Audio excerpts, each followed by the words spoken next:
शहर में सर्दियों की रात थी। त्योहार का मौसम था, लेकिन गली के कोने में बैठे 8 साल के राहुल की आंखों में मायूसी थी। उसका परिवार इस बार कुछ भी नया नहीं खरीद पाया था। राहुल के दोस्त अपने नए खिलौनों और कपड़ों के साथ मस्ती कर रहे थे, लेकिन उसके पास ऐसा कुछ भी नहीं था।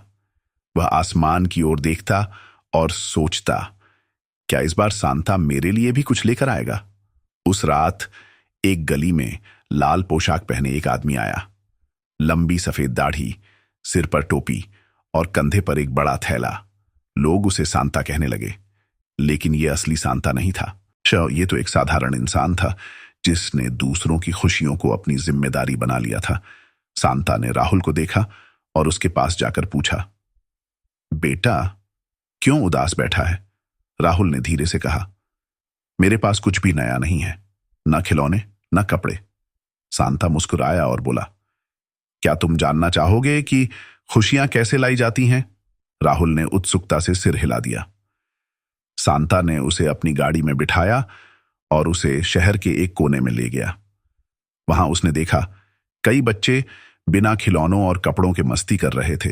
उनके पास कुछ भी नहीं था, फिर भी उनके चेहरे पर मुस्कान थी।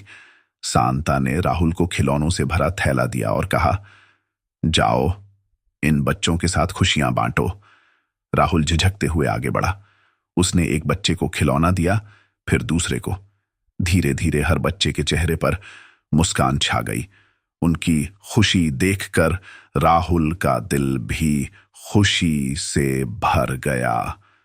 वह दौड़ता हुआ सांता के पास आया और बोला, सांता अंकल, अब मुझे समझ आ गया, असली खुशी तो दूसरों को खुश देखकर मिलती है। सांता हंसा और बोला, यही तो खुशियों का जादू है। जब तुम दूसरों को खुशी दोगे तो तुम्हें भी वही खुशी महसूस होगी।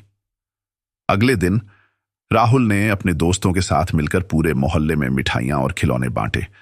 हर जगह खुशियां फैल गईं। और उस दिन के बाद राहुल ने सीखा कि असली सांता बनने के लिए लाल पोशाक या टोपी की जरूरत नहीं होती। बस एक बड़ा दिल और दूसरों की खुशी की चाह होनी चाहिए। कहानी हमें सिखाती है, खुशियां बांटिए, क्योंकि यही असली त्योहार है।